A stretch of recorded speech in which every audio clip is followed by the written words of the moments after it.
How did it go down? My intervention? Yeah. They told me for my podcast the next morning I was going to interview Wu-Tang Clan. And I was so high I thought that was true. Think about the level of disconnect, Jason.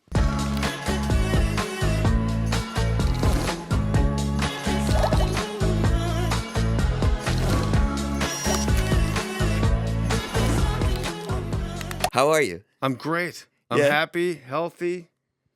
Jumped some rope this morning. You did? Hit the weights before my son went to school. My son likes to, he's in middle school. He goes, Dad, we got to start going to the gym because I got to get in shape for 7th grade.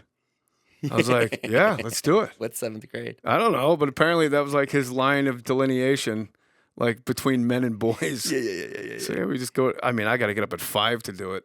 Yeah. Which is a little rough. Are you up at 5 now? When we go to the gym today, yeah. Yeah? I mean, look, if I don't get up at 5, I'm up at, if I just do nothing, I get up at 6:20. Right. So who cares? And I see you everywhere now. Yeah. You're getting out there. I'm trying, dude. What happened? You went to rehab, Jason. It was in all the papers. What happened? I got addicted to pills. I love pills. I'm a pillbilly. Pills are fun. And snorting Adderall all day makes you a little crazy. And then the more you use, the less people come around. Then you use more because you got more free time. And then you just, next thing you know, you're doing a talking dog movie every 2 years. Yeah. That's what I was doing. Yeah. I wasn't even like a lead dog. Why? I was a receptionist at Chewy Vuitton or the masseuse at Bark Williams. They always got those funny names. Like I was in Paparazzi. I was. How many dog movies have you done? 3. And Pauly. 2 or 3. Pauly too, right? Yeah, but Pauly's Were great. you the bird? Yeah, and I was in it. I was the bird. Hello. What's the Barry Katz? You ever hear? I don't know if it's your impression or if Elon Gold stole it from you or if Elon Gold did it, but it's like undeniable, man. You have to create holy shit moments. I mean, you look at this guy, Jason Nash. He's he's this dynamic guy. Yeah. He's got 2 million Instagram followers. He used to answer phones for people that hated Jews. The one that Elon would do is he would go, Jay, I can't do the impression. He goes, Jay Mohr. He goes, he got offered 2 movies, Saving Private Ryan and Pauly. I told him to do Pauly. Look, man, you don't want to be in a movie with Jason. I have a gig for you. It pays $1 million. If you want it, you have to leave now. Yeah. You have to pick up Don Gavin in Harrisburg, Pennsylvania. Do you want it? It's canceled. Sorry, man. This business will squash you like a bug. I wish he would get famous so I'd have another impression under my, Yeah. But people kind of like, he was just on More Stories podcast. Yeah, I saw. And people were like, I never thought that was the guy because I've been doing it for so long, the impression. Probably when they see him, they're even more pleased. Well, they think he's Dirk Nowitzki. Right. He's like a really loud-looking guy. A loud-looking guy. I love him. He loved my wife. He couldn't, my wife is younger. Was he on this podcast? Yeah, he was here. And he loved my wife. He was like, I've got to meet He's one of these guys, like, he meets your wife, and he just starts asking him the weirdest questions. Yes, and your wife, you're like, that's stupid. But then your wife's like, wow. It's like, so do you use conditioner every day? How often do you condition your hair aside from shampooing it? Yeah. And you're like, that's stupid. And your wife's like, well, you're like, ugh. Yeah. Don't fall for that. What do you think caused your addiction to pills? I don't think anything caused that. I think I was born. Well, it's hereditary. My mom was an alcoholic, and so I have that gene where the more I drink, the thirstier I get. Yeah. And I just is it pressure? No, it's just I mean, like I always see. There's no stimulus response. That makes too much sense. What do you mean? It's not like that happened, now I got to go drink, or that happened, let me go get high. Yeah. It's just as soon I have a physical allergy. And I have a mental obsession. Yeah. So the physical allergy is the moment it touches my system, I gotta have more. Like And the mental obsession is after that goes crazy and ruins my life, This time it'll be different. I can just do pills. I can just smoke weed. I can just drink NyQuil or my kid's cough medicine with codeine when he was a baby. Yeah. And then just say I spilt it in the parking lot on the way out. I need a refill immediately. But so it's this twofold disease, the ism. And the thing is too, is like you're working all this time. You're going to work. Like you had lots of, but the work, so like many shows. But it gets less and less and less. Like when I'm doing Gary Unmarried or Last Comic Standing, I'm not like in addiction. I have an obsessive mind, and maybe I act out different ways by being kind of maybe a jerk or quick to anger or something, or just can't keep my mouth shut. Did you ever have to work high? Yeah. Yeah. And All you're the fine. time. See, I could never do that. Taking like pain pills on a set. Like if You never go act on Vicodin or anything? No. If I had to smoke weed right now, like if you're like, smoke this weed, I don't know if we could get through this. Yeah, I get too nervous. Me too. My nose gets stuffy, and then I'm like, can I breathe? Like, how come everybody gets the munchies? And I'm just like wondering if I can breathe. You get in your own head. Like, Yeah. Am I still breathing? Am I still alive? But that's what the disease is anyway. For me, it's a total disease of perception. Like an entire life obsessed with what you're thinking of me. Yeah. It's nuts. I felt that energy from you when we were at SNL. Like, I felt like you were a bit of a lone wolf, and that you didn't have the backing of the other like Harvard Lampoon people. Was that true? That's how I felt. Yeah. But also, like the guys that were there already, like they all came in together, and they were in the trenches for 5 years. So by the time it was me, Sarah, Norm, and Dave Attell were hired at the same time. Right. So already, Attell's the only guy not a featured performer, and he's light years more funny than the three of us at that time as a comic. Yes. So already, it's like, we can't be this crew, because what are we going to complain about not getting on camera? He doesn't have that opportunity. It's weird. Right. But then the guys you're working with, Sandler, Spade, Farley, Schneider, Timmy Meadows, they were all there for 5 years. Like, they were like this rolling crew. Mm-hmm. So as much as you feel like you're in the mix, you're still a freshman walking home with seniors. Mm-hmm. You know what I mean? Right. Like, you may be in the conversation, but you're not really in the conversation. You're the new guy. So, and then what's it like when you get something on? You're like, what's your first piece you got on? Did you write it? Is somebody else? Yeah, I wrote Barkley versus Barney for the opening monologue for the first episode. First week, I came out of the gate swinging. And I had no ideas at the pitch. They go in a half circle around Lauren's desk. Yeah. And I was like, if he calls on me, I'm dead. Yeah. But he started on the other side of the half circle. Yeah. So I had everybody's. And then somebody said something. Somebody had a sketch with like Barney the dinosaur. I'm like, and then somebody else said something about like his Nike commercial. Charles Barkley's. Barkley was the host. Yeah, Nike commercials against Godzilla. So I went Barkley versus Barney. And then it's like, oh, now I got to write it. And I don't know how to write anything. I never did this before. Yeah. And so then I wrote it. It got picked to be in the opening monologue, and we shot it at Hunter College. And then like that was crazy feeling because I wasn't in it. So just watching it on the monitors and being like, I did that. That's cool. Yeah. Okay. So tell me, how did your intervention? Yes. How did it go down? My intervention? Yeah. Well, you got to tell us a lie to get us there, you know? Yeah. And the lie, mine was at my house. And first of all, you know, I'm on speed. If only a speed person do you have to trick to get back into their house.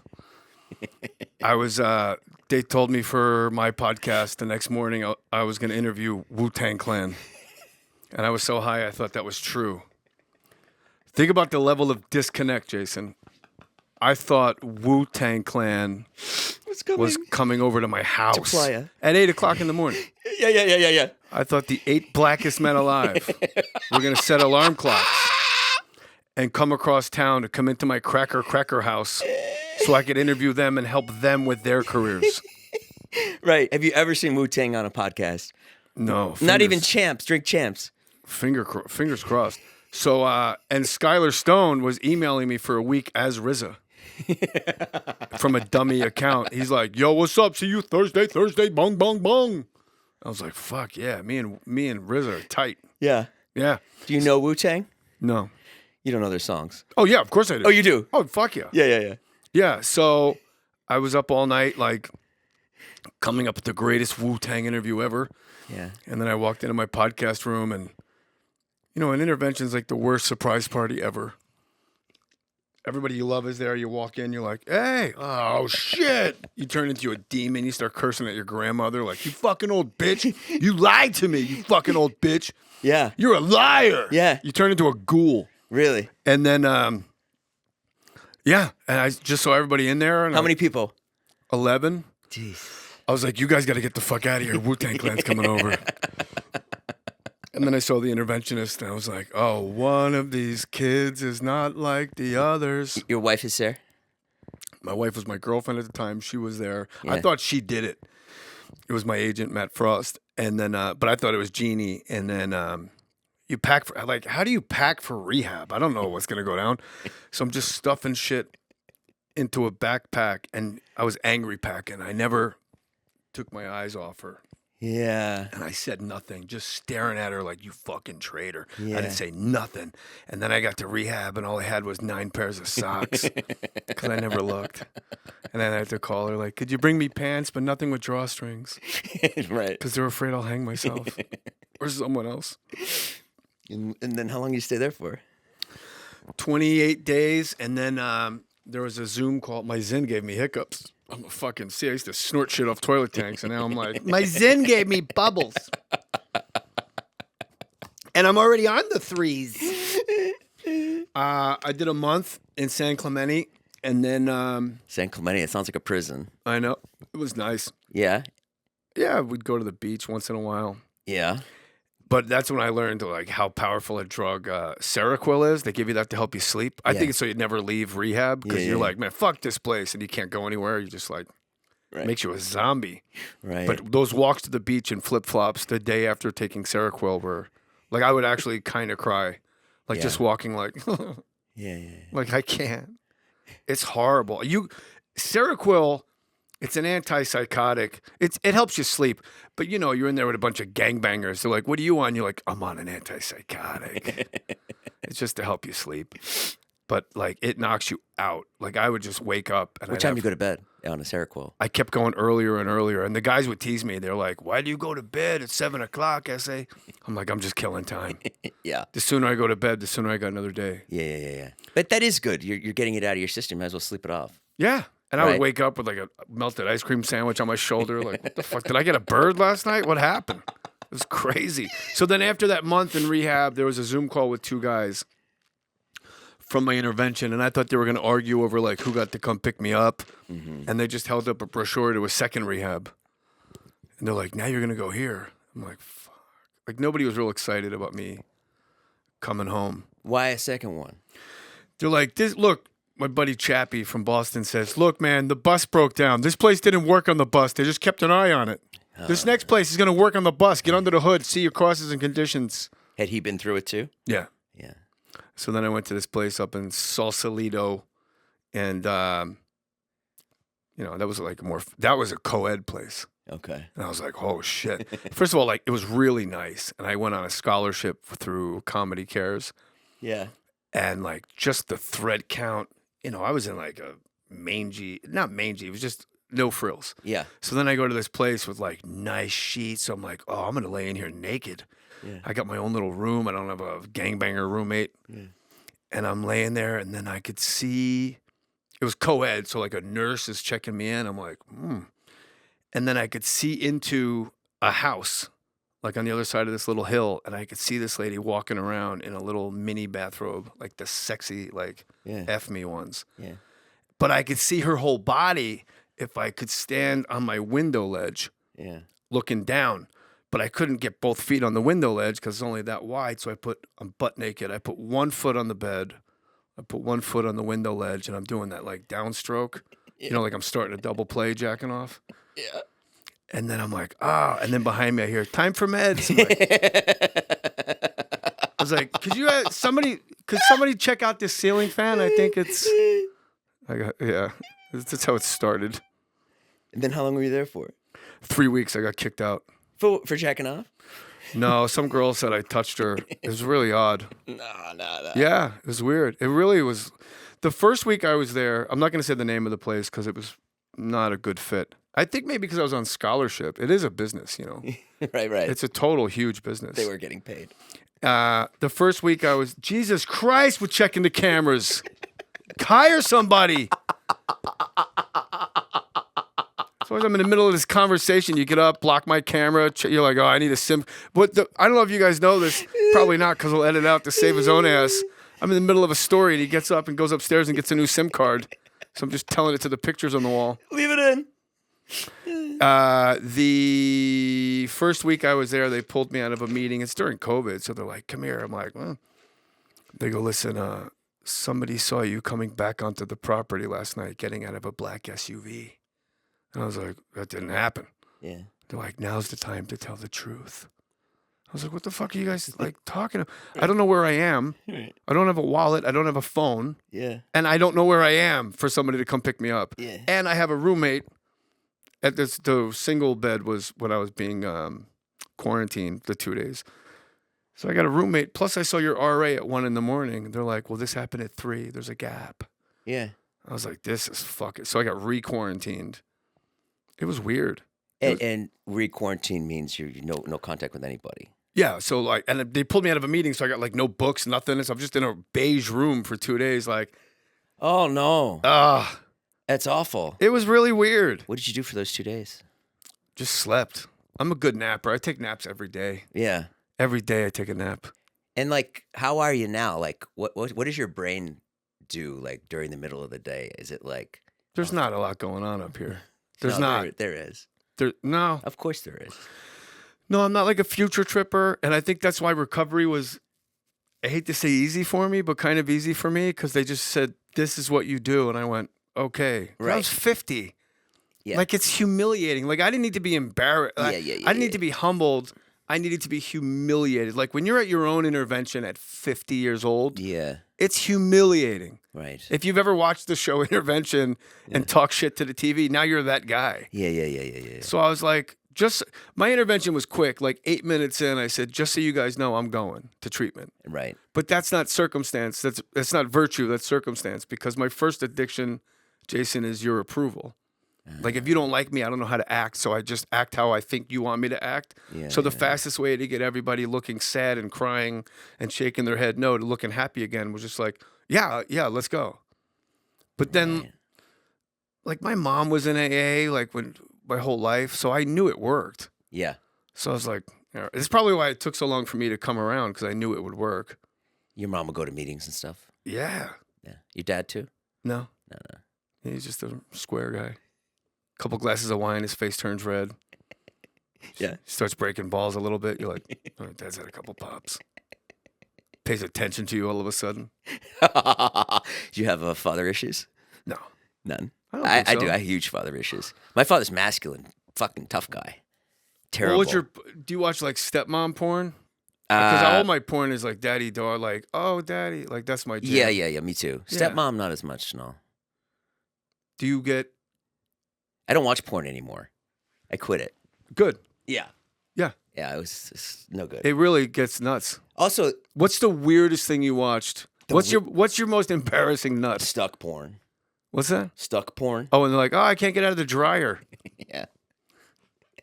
What's your stepmom have Down syndrome? Just put her whole body in the dryer to get socks Ridiculous. There's so much space. But that's not that embarrassing. More embarrassing. I've definitely stumbled upon things that I'm like, whoa. Like guy holding his pregnant wife's head in his hands while a line of other guys do her. Yeah, the guy in a closet. Stuff like that. It's fucking bizarre. In a minute. It's funny too when you're younger. You're like, oh, I'm straight. You know, like I'm straight. And then as you get older, you're like, well, you would never let anybody like touch your asshole when you're younger, right? But then as you get older, you're like, oh, it actually feels really good. You know what I mean? I saw one where the guy would like took like the 180 that I've done. I saw one where the guy was letting another guy have sex with his wife, and he took the guy's cock out and sucked it and put it back in. I was like, you know what? Good for him. I guess it really just depends on how hot the wife is. Yeah. And that's the thing. I have my wife now. I only have one nut every 36 hours anyway. What happened to us? I mean, I just don't have it. I don't have I'm the 10 milk. years older than you at least. No, I'm only 2 years younger than you. Really? Yeah. You look great. Oh, I know. I fucking My feel wife like wants shit. to have sex. I'm like, we just did it 2 weeks ago. Jesus, leave me alone. But don't you think that's if you like train and work out, you'll have more. Yeah, there's certain exercises, like when I'm jumping rope and doing cardio and shoulder. It's like if I do a lot of shoulders, squats, it's just like boing. Squats, yeah. Something about that gets blood in there. You know what I mean? Plus, you're in there and everybody's wearing yoga pants, and you're like, yeah. I go to yoga every Tuesday, and then she's like, I know why you're going there, and I'm like, well, really? No, I like to go, but yeah, are there asses in my face? But you sit in the back. And you sit in the back, yeah. Yeah, you got it. That's why I used to go to spin class and just be in the back, like. Yeah.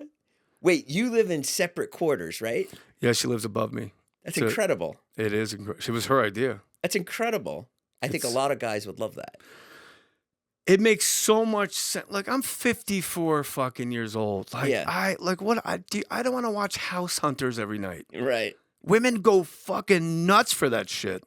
Right. Every night, it's House Hunters. Yeah. It's like, I got to watch my old Westerns or, like, mob documentaries. So did you already live in the building? Yeah. Oh, and then you met her in the building. I'm on the first and second floor, and she's on the third. Incredible. Yeah. So you said, let's just keep it this way. She said, when we get married, we don't have to live together. Wow. And it's every time we see each other, it's proof we're making time for each other. Right. And I see her this morning. I'll see her when she comes home from work. We'll spend the entire late afternoon and evening together. And then it's like, okay, good game. See you tomorrow. What movie are you proudest of? I love the work in The Groomsman. The Groomsman. That's my favorite character I ever played, Cousin Mike. Who's in that? It was Ed Burns that it was like me, Matthew Lillard. What happened to Ed Burns? He's just directing stuff. He still make stuff? What a horrible thing to say. Whatever happened to that guy? But he's always been a guy that's been off the grid. Yeah, he has. Like Brothers McMullen. He does it outside, yeah. He did a lot of like Volvo commercials. I remember that he's telling me like he used to do Volvo commercials to get paid. Yeah. And then he would make his own movies. How hard is it to get a movie made these days? I would have no idea because it's so impossible. I never tried. Right. People are always like, they just assume because I'm married to Jeannie. It's like, can you, yeah. I'm like, no. No. Get the fuck away from me. It's a losing proposition. You're never going to see your money again if you invest in a movie. Yeah. I tell people, like, I've tried to raise money for a couple different movies. I'm like, listen, if you put in this amount of money, you'll never see it again, but you might have your name in the credits for a second and a half. Yeah. Like, you know, I'm good at producing TV, like segment stuff and like structured, but just that a movie's like this giant free floating circus pirate ship that floats in and out of your life. Right. Which is why it's fun to be an actor on it. When you were doing like Jerry Maguire and Pitch Perfect, were you nervous? Did you understand? Were you so young that you didn't understand where you were? Or? I was more nervous. I think you're too young to be that nervous. Yeah. So I was more nervous with Picture Perfect because there's a hot woman involved. And there's that kiss. It's always like, fuck, eventually in this month, we're going to have to kiss. Yeah. So it's always in the back of your mind. But I did them both at the same time, Jerry Maguire and Picture Perfect. And I remember asking Tom Cruise, I got this big kissing scene coming up with Jennifer Aniston. He's like, she's a great girl. I'm like, yeah, but I mean, do I give her the tongue? Like I literally have no idea what I'm doing. And he goes, it's like, if she gives you the tongue, give it back. But, So I was nervous acting opposite Tom Cruise. Like, what were you thinking? No, it was great because you're doing, you audition with like casting directors in the Valley. Yeah. That never even look up from the page. This is the way I imagine it. I imagine that if you're with Tom Cruise in a scene, in some ways, maybe it's easier. It's way easier. Because he's so fucking good. Right. Right? So he's just going to bring you along. It's like all of a sudden you're golfing with the club pro. Yeah. Like, oh, this is great. Yeah. It's like, you might want to chip it from here. And then do you feel like, fuck, I'm great after you do a scene with Tom Cruise and everyone goes, that was great. It's not even an ego thing. It's more like suddenly the math is mathing. Suddenly it all is firing and there's a timing and a vibe. There's an energy and suddenly the energy is like this. You feel like more like a sorcerer and you're doing it with this other person. Yeah. Because you've been acting with somebody going, oh my God, crowded restaurant, so there's no scene. Yeah. And then it's your turn. My father used to have a saying when he would play basketball. He'd go, play with shit, play like shit. Yeah. Yeah. Okay. Yeah, so if you go play pickup, right, he'd be like, oh, I wasn't good because everyone sucked. I wasn't good because everyone sucked. But when he gets in the game with good guys, do one of your balls ever hurt for no reason? No, you should get that checked. I have. Oh, you want to know what's funny? Yeah. Are your balls hanging down now? My left one is a little achy. Maybe it's because I was crossing my legs. But I was going to see my doctor about it. I was like, maybe I have a hernia. Yeah. And so a week before that, I was on the beach and my buddy was standing in my sunlight. Yeah. So when he looked over at me, I flashed on my balls and he said to the other guys, oh, Jay just showed me his bush. And that bothered me that I had like this bush. So I forgot about it. And then like a couple days later, I'm like, man, fuck. His name's Ray. I'm like, fuck Ray. And I completely shave everything bald, forgetting that I had the ball doctor appointment that day. So I go into the doctor and he goes, all right, let's take a look. And it like, if you shave everything, it looks like a rubber chicken keychain. Yeah. It's not a good look. Yeah, you might as well be a woman at that point. Yeah, you got to at leave our like age. you got to leave like a goatee or something up top. Yeah, something there. I had it completely bald, and I pulled down my pants, and my doctor goes, "Wow, do they always look like this?" No, he didn't. Like, no, I don't have cancer. You know, he did say that. And my wife was in the room, and she goes, Yeah.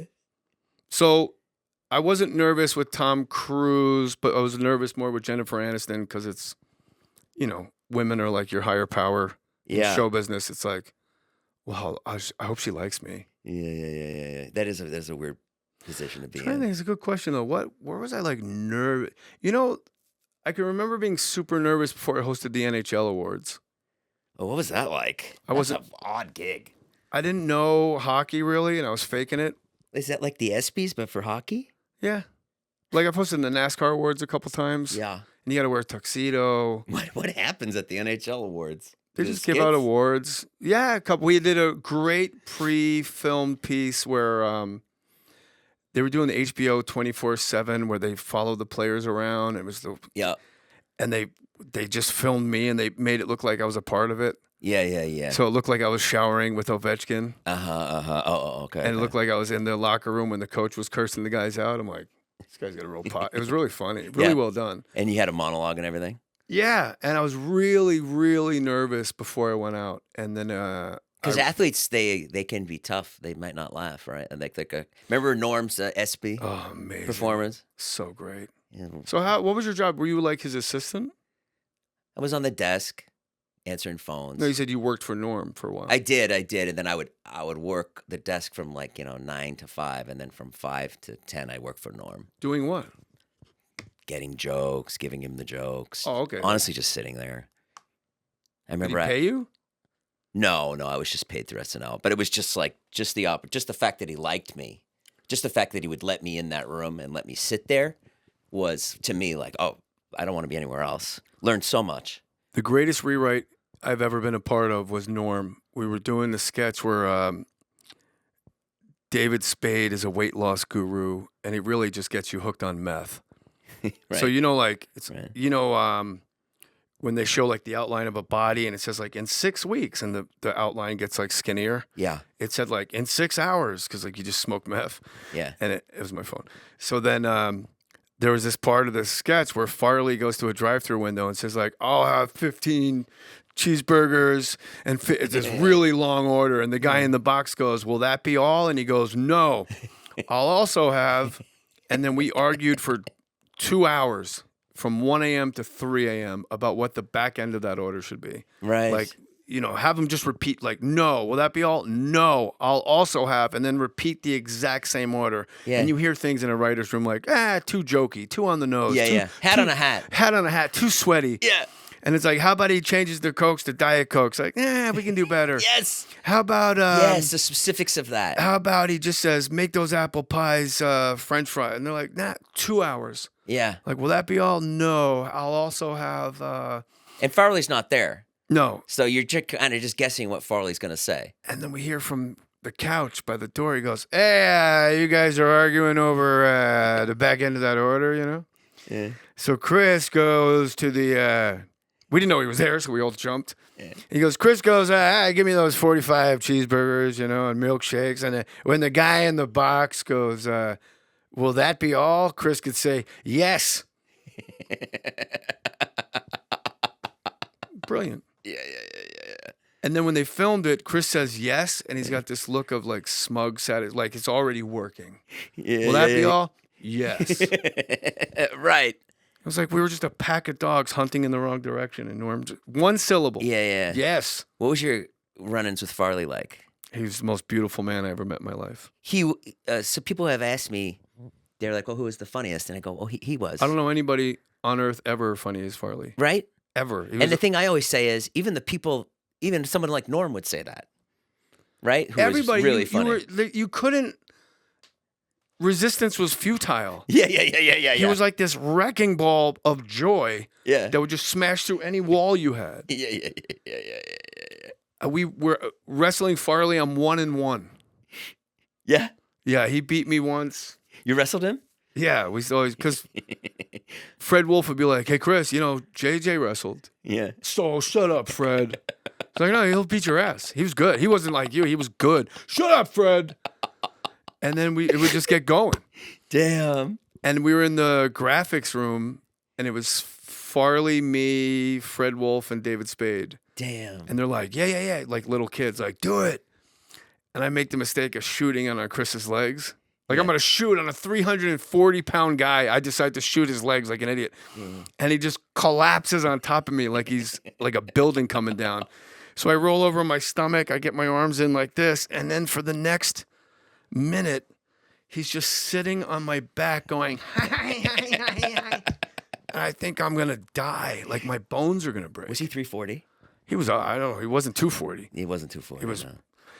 Yeah. And I thought I was going to die, and I was trying to tell him to get off me, but I couldn't breathe. So I had to time me yelling when he was in the air off my back. And be like, Chris, you're going to kill me. And he's like, ay, ay, ay. And then finally Spade goes, coolest guy in the world, like, get off him, Farley. And he's like, oh, okay. Yeah. And then Alec Baldwin and Kim Basinger were hosting. So then I make my way back. I'm just walking around like traumatized. And then when I went back into the writer's room, Chris was on that couch like this, right by the door, to the right of the door. Yeah. And you walk into the writer's room on the 17th floor. So I come in and I push him here, and he goes to stand up, and I like cradle him coming this way, like around his head. And I actually got my arms linked, and I did a somersault, and we both went over. No way. It was like the greatest move I've ever done in my life. And I was afraid, like, when you fight somebody way bigger than you, if I let him go, he was going to kill me. Yeah. So I'm just squeezing this cradle, my knees in his ribs, my forehead's against his temple. We're both purple. Yeah. And then I get up, and I'm like, I got to get out of here. So I go to the night elevators, and I'm waiting for the night elevators, and all of a sudden I hear like like elephants coming down the hallway. And I look, and everyone is in the hallway behind Chris, who's coming at like a zombie coming to get me. I'm like, this is fucking crazy. Alec Baldwin, Franken's the next guy, like. Yeah. right. And Alec Baldwin and Kim Basinger are like in this crew, like they're going to watch this weird fight, and I don't have a chance. So I'm hitting the elevator button, and he's like, it was like a movie. And he comes around the corner, and the elevator doors open, and it's filled, like almost no room for me, with old millionaires from the Rainbow Room in tuxedos. Yeah. So I squeeze into the elevator, like, holy shit. And I'm bleeding from my arms from the first match. Yeah. And then Chris goes to come into the elevator to grab me, and they go, oh my God. Everybody in the elevator goes, oh my God. And he goes, and he turns around and walks away. Saved my life. Wow. Because they all recognize Farley. Yeah, like, I was like, do I come to work tomorrow? Damn. It's insane. Damn. And then what happened the next time you saw him? Nothing. It's fine. Okay. Wow. Who, damn, I have so much to ask you. Tell me, can you do your Pacino and your Walken? Those are your best. Which one do you want to hear first? I mean, you do everybody. You know who else is great? I saw on your podcast? Arias. Arias is amazing. The Tony Soprano, Arias. Yeah. A black guy doing Tony Soprano. The black guy doing Tony Soprano is incredible. And it's so good. Okay, go ahead. You know Pacino, right? Well, I did a movie with him, and then I went to his house because our kids were in the same preschool, so I parlayed that into we should hang out. Yeah, sure. So my 4-year-old and his twin 4-year-olds are at his house in Beverly Hills, and it's just the most surreal thing in the world. You're in Al Pacino's house. Yeah. And we're outside, the kids are playing, running around with little whatever, and then I go in the house to get a bottle of water, use the restroom or whatever. And when I go in the house, all of a sudden his assistants They start like running in, grabbing coats and keys and sprinting out, panic stricken. Yeah. I'm like, what's going on? And one of his assistants goes, Al took the kids to get ice cream. Yeah. I go, so what? She goes, Al's never driven a car. What? So Al Pacino had never driven a car a day in his life, but that day with my kid, he goes, all right, fuck it. Who wants ice cream? Everybody get in the G-Wagon. We're going to get sea salt caramel. How hard can it be to drive a fucking car? Took your kid. Yeah, and they had to like get in their cars and figure out where he thought he was going. Wow. That really happened. He was cool, Pacino. He's like, you know, I was in a comedy team with my brothers growing up. We did funny sketches. Like, this is what he told me. I was like, first of all, Al Pacino just told me him and his brothers did comedy team work. Yeah, what? So we're in Manhattan. You know, you ever go to those, in the carnival, they got those shooting galleries where you shoot the man at the piano, he starts playing. Jay, this is fucking uncanny. You knock down the bottles, the cans. And there's always a bear in the corner. So we had a sketch where we shoot the bear, and we keep shooting the bear, and we keep shooting the bear. Well, that bear starts coming after us, and he's pissed off. It was hilarious. Okay, action. Like, what? No, I can't act now. Right. But that's a funny sketch. Like, ding, ding. Yeah, and the bear just goes, ah! Yeah. Why is he so good? What is it about him? Also, you can do him, I think, because you're from New York. Yeah. Right? But it's also, it's all my impressions have a partner, like Tracy Morgan and Pacino. Yeah. It's kind of the same. It's kind of the same voice. Yes. I got everybody pregnant. Yeah. I got everybody pregnant. That's great. Harvey Keitel. That's fucking great. Harvey Keitel? And Colin Quinn are the same. I love Colin Quinn. Joe, I don't know what you think you know, but you're wrong. He's a good kid. Yeah. He got Copland. all right. Well, he's a good kid, you know. What are you gonna do? Remember when I did Update? That was an unmitigated disaster. But you know, what am I gonna do? Turn it, send the check back. I'm here with Jason Ash. Hope he has a SIM card. You know. I love Colin. Who's funnier than Colin? Nobody. He was. Why is Pacino so good? Having worked with him, he has my take on it. Is what you asked. He has this ability, like a computer, to take in every single aspect of existence in that time.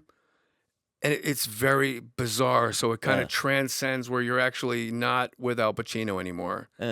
So like if he's on the couch, he starts touching the couch. And all of a sudden, you can feel what that fucking couch feels like. Oh, there's another wall with grass on it over here.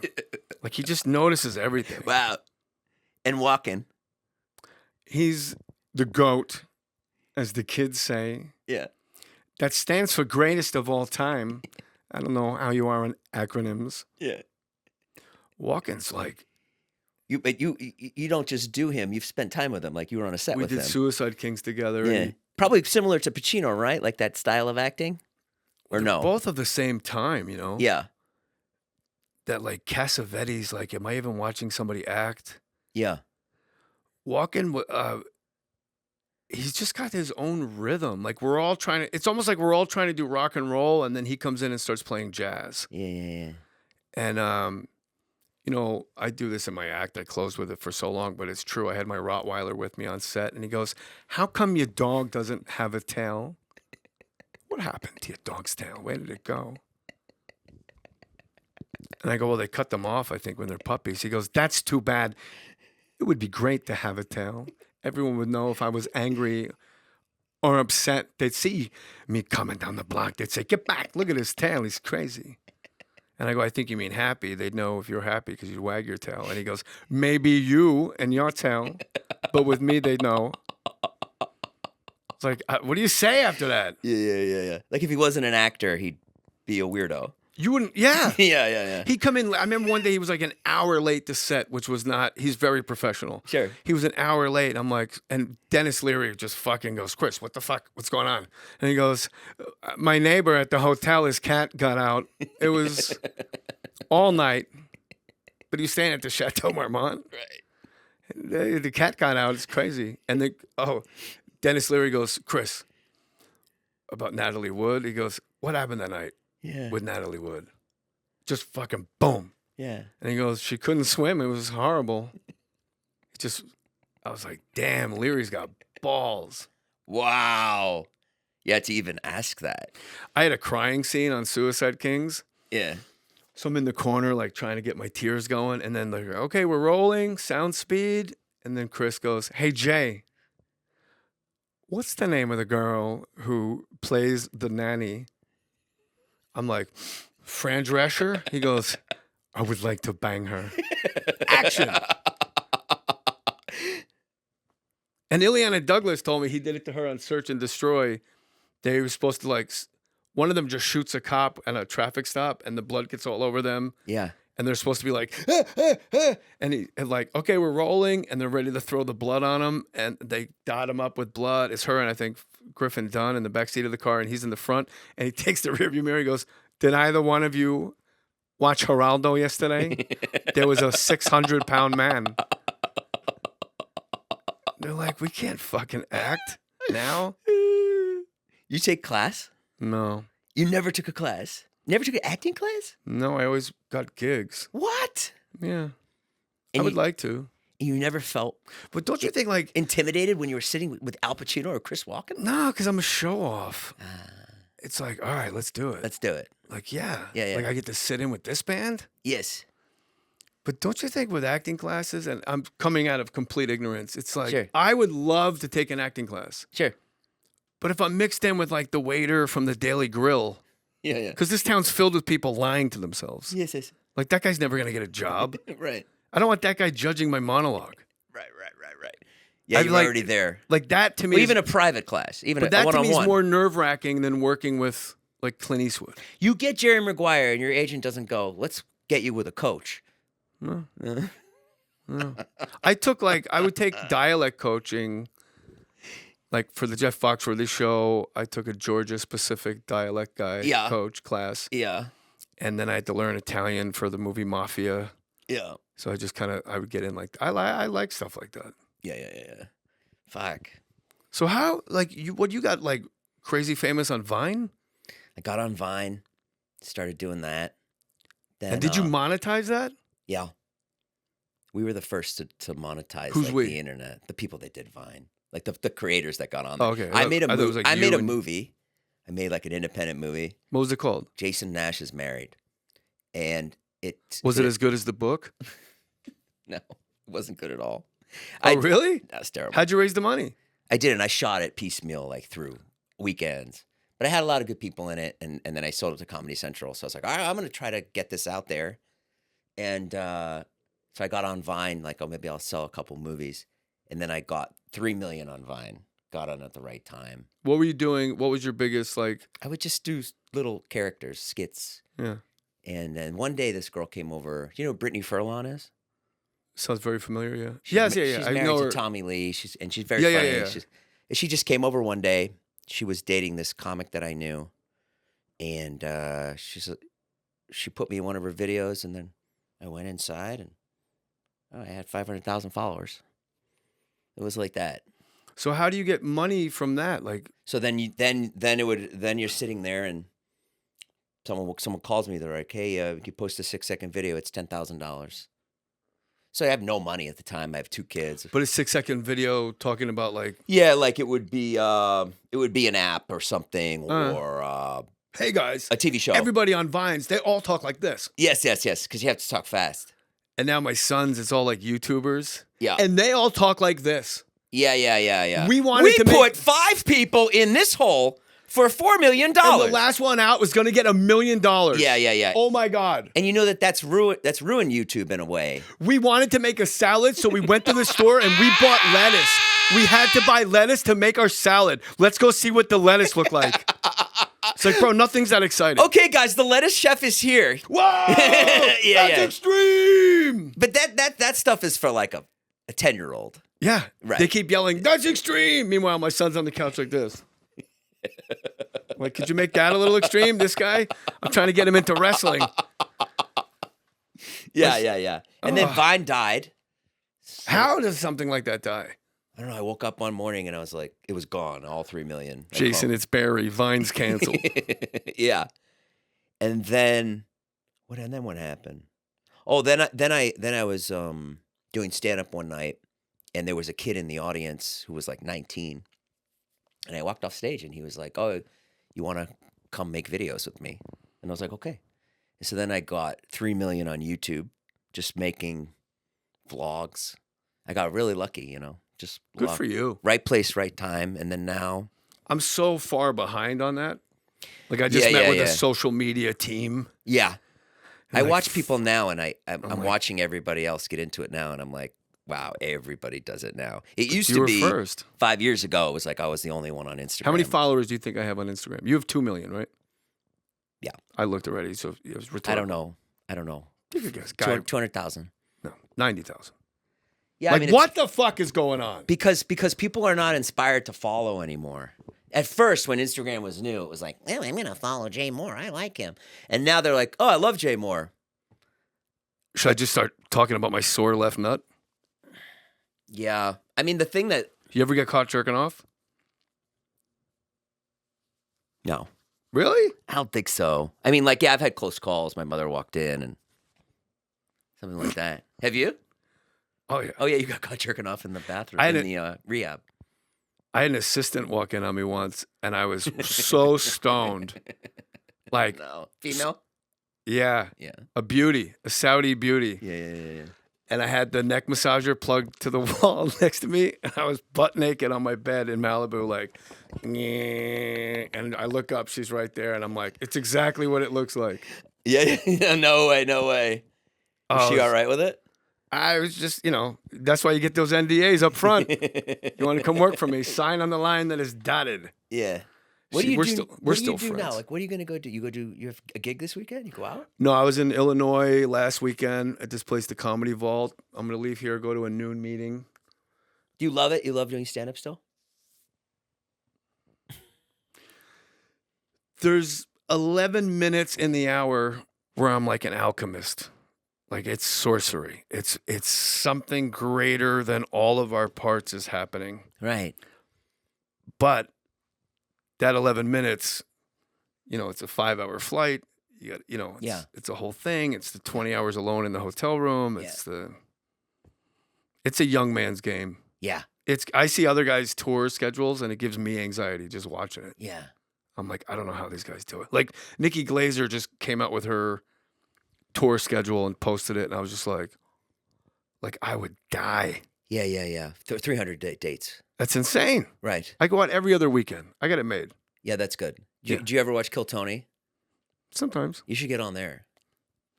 That Rogan crew's a little not into me. Oh, because of the Bert thing. Predate that. I don't know. I can never. And Bert and I are fine now. It's just. Yeah. Bert told me that story once. I That's just crazy. never. You never got in with them. Yeah. It I is- wanted to. But they're all like, none of them are that funny. It's like this like army of like middles that headline these big They rooms. headline everything. But none of them are like. My son watched. My son calls me into his room. He's 14 years old. This guy Morgan Jay, Yeah. bro. This guy's doing crowd work in auto-tune. You ever seen him? Yes. Yeah. I for the next 40 minutes, and then me and my son are just going. Well, you want to watch the movie now? Yeah. We're just talking to each other. You in like it or auto-tune. you don't like it? I loved it. Oh, you loved it. Yeah. It was so singularly Inventive. brilliant. Yeah. Yeah. Where are you from? Just doing crowd work with a Yeah. fucking auto-tune mic. So simple. Yeah. I mean, Bert's funny. I just watched Bert's new special. Bert's one of the best storytellers fucking great storyteller. that have ever lived. This last special was great. I haven't seen it. His dog died. Made me cry. Bert and Joey Diaz are the two best storytellers I've ever known. Yeah, Joey Diaz. Yeah. I haven't- Cocksucker. Yeah. So what's next for you? I don't know, man. I'm fucked. It's, bro, you go to rehab and get sober and take 3.5 years, 4 years off. And then it's like, what do you mean I got to put myself on tape for my audition? Yeah. Like, what? Right. So now I'm like, but my sides are on my phone. Yeah. Like, it's like I'm relearning how to live. Right. It's insane. Yeah, and it's like it Could you doesn't- put yourself on tape for this giant movie? What, I don't go in and meet anybody? Like, isn't that part of the... Yeah. Isn't that our advantage? Guys like you and me, we go in, they're like, oh, I like Right. that guy. Right. Now I'm like, what am I? Where do I house? Do I? it feels. I'm downstairs next to my ping pong table in front of a white wall. Like, I got nobody to read with. Like, I can buy now I have to go buy a tripod, lights. Yeah. I pass. Yeah. I'm all right. It feels like everybody's fucked. Yeah, but everybody's working. Well, they're doing the people that are doing stand up are doing good, but they're not. In other words, I talked to a couple of big stand ups, and I asked Bert. I go, what's with like movies and stuff? And he's like, he made a movie, which is cool. It was great, and it's like they lose money if they make a movie. You know what I mean? Remember when there were like great comedies? Your agents are always like, it's really slow right now. You're like, bro, do you know how stupid you sound? Yeah. There are 11 streaming services with 24 hours of programming. Yeah. I'm no math guy, but that's 24 times 11. Does that make sense? Did I do that right? Yeah. Plus every regular movie and regular TV channel. Would you do a show? Like your own show? Oh, yeah. I think that's the show, is the guy out of Rehab. The Rehab show has is good. passed him by. Like, well, I can't book you at the Irvine Improv because the YouTubers are in there. They drink milk out of each other's mouths. They're twin brothers that drink milk out of each other's mouths. It looks like they're kissing, but they're really, it's like, what the fuck? What? I've made $2 million in this room alone. I know. It's nuts. I know. Oh, brother. It's like, well, I can give you the 5 p.m. show because I got obese Oscar coming in after that. Right. I think that's the show I need to write. Yeah, that's a good one. Damn. All right, Jay. Well, listen. I'd love to do it. I mean, we're pressed for time because we lost SIM cards and I got something to do. No, you got to go. I met your wife. Congrats. What'd you think? She's a beauty. Yeah, she's really special. Yeah. I got lucky. I have a great life. My kids are fucking amazing. My wife How many? is amazing. 2. 2 boys? Boy and girl. One in high school, one in Who's college. older? Huh? Who's older? The boy's older. Okay, well, thank God. Yeah. Because you can make so many more mistakes with a boy. Yeah. Like, you don't even have to be that good of a parent with a boy. Yeah, I didn't have to Like, do you much. can lie to their face. They Yeah, don't fucking, they're idiots. They don't care. My son will be like, can we watch TV? I'm like, we don't have a TV. He's like, oh, okay. My son told me the other day, he goes, my son, he's a pretty good musician. He's 19 now. He goes, you know, when I was like 13, you told me to drop out of school and just be a musician. He's like, and if mom wasn't around, he goes, I would have done it. And I was like, did I say that? And he was like, yeah. He's like, I thought about it for a long time. And I was like, What's he play?